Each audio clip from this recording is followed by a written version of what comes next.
Hi everyone, and welcome to a new video. I love doing these. It is time for the mid-year book freakout tag. I've got the questions in my little notebook, so we're just gonna go straight into it.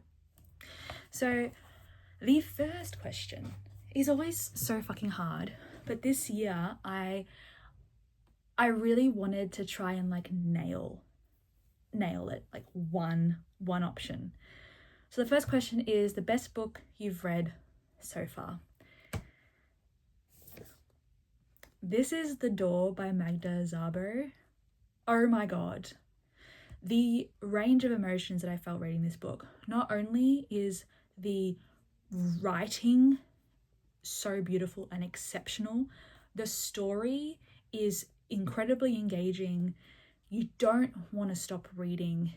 It is about women and the very strange life that this woman, who is our kind of main narrator, she is a writer and she requires some like help around the house. And so her name is Magda. She is the titular character. Not titular character. I just forgot. Whatever. Anyway, we have Magda, who is the writer, and she hires Emerence as her housekeeper. Emerence is a woman, constantly surprises you. The emotion in this book is intense and unlike any book that I've read this year. It disgusted me in some cases. It made me sob. Like I can't stop thinking about this book. It is absolutely incredible. Highly recommend it. If you enjoy the sort of like weird women type of stories, this is it. So that's my best book. And then we have the best sequel you've read so far this year. Now, this is really hard because like I could say any of the Brandon Sanderson books that I read this year in the Mistborn trilogy. I could also say any of the sequels in the Farseer trilogy. This is my favorite Mistborn book. It is The Hero of Ages. It's Mistborn book 3. This was fantastic. The ending is one of the best endings I've ever read in epic fantasy. But I also want to say that The Rag Picker King by Cassandra Clare is such a fantastic sequel. I think it's better than the first book, actually. It's just, everything is that much more intense, I think. It's truly wonderful. I love it so much. Very underrated series, in my humble opinion. Okay. The next question is new releases you haven't read yet, but still want to. This is a great question. And I've narrowed it down to 2. This is Archangel's Ascension by Nalini Singh. The fact that I haven't yet read this is very strange. I typically read Nalini Singh books immediately when they come out, but I am so terrified of what this book will mean that I don't want to read it. I don't want to read it yet. Like I need time to prepare for the fact that Raphael's 7 may not be 7 any longer. Does that make sense? So like this is going to be read this year because of course it's Nalini Singh and it's one of my favorite series of all time. But just not right now. I'm not emotionally stable yet. I'm not emotionally stable for this yet. And talking about emotional stability, I also really desperately want to read The Emperor of Gladness by Ocean Vuong. Ocean Vuong is like the writer of our generation. He is incredible. He is a poet, and the way that he writes his fiction, I feel is just exceptional. I think as a result of his like relationship with words. I don't know how else to explain it. But this is also when I have to be in a much more emotionally and mentally stable state. This is about a character, 19-year-old Hai, is ready to jump when he hears someone shout across the river. The voice belongs to Grazina, an elderly widow, and it's about their relationship. I believe it's based on the author's own kind of relationship with a woman like Grazina when he was going through his like rehab recovery process, but don't quote me on that. But On Earth We're Briefly Gorgeous killed me. It legitimately killed me. Sobbed so hard. And his poetry collections have also hit me right where it hurts. So I am going to read this in the next 6 months. It'll just take time. I need to be ready for that. And then we have, what's the next question? Biggest disappointment of the year so far. This was really hard, actually, because I've enjoyed most, if not like 99% of the books that I've read this year. It's been a really great reading year. But when I'm considering disappointments, I'm going to pick The River Has Roots by Amal El-Mota, only because it's a novella. I was expecting more. It was good, but I just wanted more. I wanted more of an impact. I wanted more of the story. I don't understand why this was only a novella, but at the same time, I do understand, because like, what else can you say? It felt like a lot of other books like this. I don't know how else to explain it. And really only just, it was good, and I would recommend reading it, but it's not amazing. And I was expecting amazing, because This Is How We Lose the Time War was incredible, and then that was why it was disappointing. I think I was expecting so much from this, just didn't hit the way that I wanted it to. Then we have biggest surprise of the year so far. Oh my god, this is a surprise. This is Swordcatcher by Cassandra Clare. I never expected to read a Cassandra Clare at my big age of 30, okay? I feel like we all read The Mortal Instruments when we were teenagers.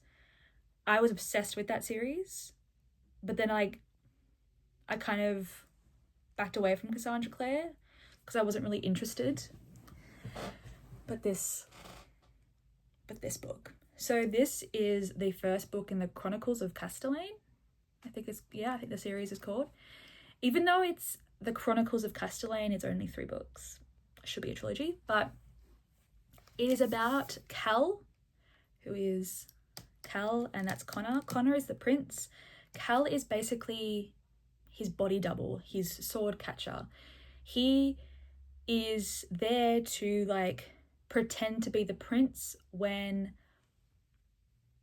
there are worries about possible assassination attempts. He is the prince's shield. But this book is so much more than that. And it's extended into kind of the Rag Picker King, which I've showed you before. It is amazing. The world building is so interesting. It's a very political fantasy. And if you read this thinking that it's a romantasy, don't. It is not a romantasy. It is a political fantasy about royals and nobility and all the shenanigans that happen with that, with like elements of romances. Okay, but they're not the focus. And nothing really happens in this book in terms of romance, right? So don't go into this thinking that you're reading a romantasy. No. But I love the way Cassandra Clare has really created this world. It is really good. I had such a great time reading this, and it was a huge shock. Thanks to Danny for making me read this book, because it was chef's kiss. And also it's a really gorgeous Fairy Loot edition. I also love one of the other characters in here, which I will be talking about soon enough in one of the follow-up questions. I'm getting ahead of myself. Newest favorite author? Well, Magda Szabo. Babe, I already have one other book from her on my shelf because I had to buy it. I want to read all of her backlist that is available in English. I love her, love the way that she writes. I love the themes of like motherhood, of trauma, of violence, of family love, and just like women and womanhood. I love. So good. So Magda Szabo is definitely my favorite like newest author because she's very much new to me. And then we have newest favorite character. This is very easy for me. I'm going to say Lynn Castor from Swordcatcher and Ragpicker King, the Ragpicker King. I love Lynn's character. She is an Ashkar, which basically means she's like a part of a people who are the only ones left who can do like little magics. So they're mostly healers and academics or like scholars. And they are essentially like placed in a specific area of the city of Castellane. Lynn has a very strong moral character, and she has such strong loyalty that she will literally do anything for you if she loves you, which is literally like the biggest part of her plot line for why she decides to do or say things in order to like help the people that she loves. I loved Lynn. I love it so much, and I'm so excited to see what else kind of happens for a character. And I couldn't. Vin. Funny that my two favorite characters are Vin and Lynn. Vin is one of the main characters in the Mistborn trilogy, and she is just fantastic. She's exceptional. She's everything. I love her so much. Never stop thinking about her and her story. Everything about Vin. I don't know. She hit me. She hit me so hard. But like all the characters in the Mistborn trilogy, you just fall in love with. Well, kind of. But I just, yeah. Vin and Lynn, my two favorite characters. Okay. Oh, books. Book that made you cry. I think I've cried with like every book that I've shown you already, but I sobbed with The Door. Like sobbed. Just like snot wailing kind of thing. It really got me. It really got to me. So this is it. But I will say also the ending of The Hero of Ages. Sobbed. Absolutely couldn't stop crying.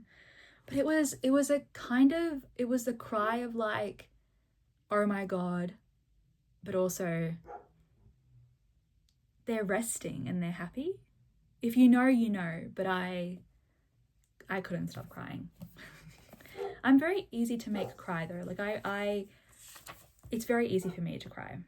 And then we have the next question, a book that made you happy. 2 books. I'll talk about 2 books. I finally read Not in Love by Ali Hazelwood. This was so fantastic. Oh my God. I loved it so much. My favorite Ali Hazelwood yet. It is her best book by far. And I love it. I love the characters. I loved the story and how it developed. It was perfection. I was so happy reading this book. I read it in one day. That's how happy I was. It was so fun. So fun, so beautiful. It was adorable. It was great. And then the next book was this. The Village Library Demon Hunting Society by C.M. Wagner. Now this was so fun and funny. It was funny. It's about a librarian whose name is Sherry Pinkwhistle. She's in her 60s and she consults with murders in her little town. But like something weird is going on, because why is there so many murders happening in her little town? Like it doesn't statistically make sense. So it's like if the Thursday Murder Club crossed with Supernatural. It was so good. There are demons and magic and weird shit happening. Highly recommend. I had the best time and I buddy read this with Hannah. It was so fun. They made me very happy. So happy. We picked it up on a whim at a bookstore, actually. And then we have the most beautiful book you bought or received. I literally just got this from Fairy Loot. It's Bury Our Bones in the Midnight Soil by V.E. Schwab. Like, how stunning is this? Right? But no, that's not all.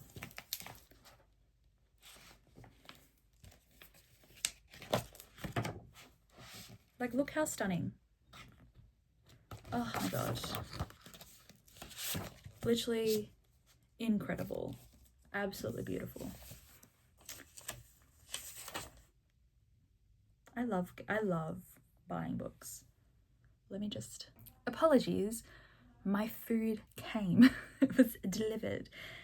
And then the last book is What Books Do You Need to Read by the End of the Year, Babe? I would try and read my entire fucking physical TBR if I could, but I wanted again to be specific. So what I would like to make sure that I read by the end of the year, I feel like I'm missing... No, I'm not. I would like to obviously read Archangel's Ascension. She is a priority. I would also... Emperor of Gladness. She is also a priority. I've been reading Devotions by Mary Oliver. This is a poetry collection, on and off for about a year. I would like to maybe finish this year. I'm just under halfway. I would like to finish this. I like dipping in and out of it, and I can definitely see this poetry collection like staying on my bedside table for when I want to feel something. But I want to get through the entire collection, and then I want to figure out which like specific individual poetry collections I would like to read in their fullness by Mary Oliver, because I find her poetry to be breathtaking.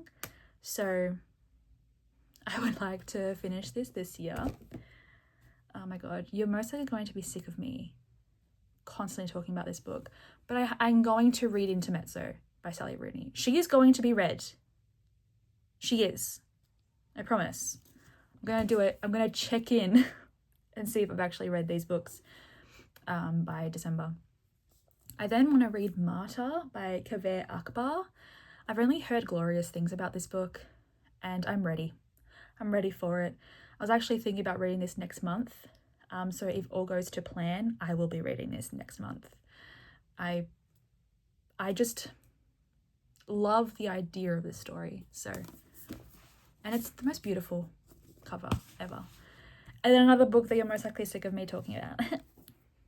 East of Eden by John Steinbeck. I have to read this book. Like, now I'm thinking that I'm most likely going to have to restart the book, because it's been so long since I actually read the first 100 and something pages, 131 pages. I don't remember much. And I would like to read it slowly, and I would like to take notes as I'm reading it. You know what I mean? So I think I'm going to try and do this. It was supposed to be my June book for the Read Good Challenge, but I don't think I'll be able to get to it in June, to be honest. So I am going to read this. I am! Don't look at me like that. I will get to it, I promise. Anyway, that is it. That is my mid-year freakout tag. Was I freaking out? I don't know. I feel like my energy levels are not that high. But thank you so much for watching, and I will see you with like a proper edited, put together video most likely in 2 weeks. Bye friends.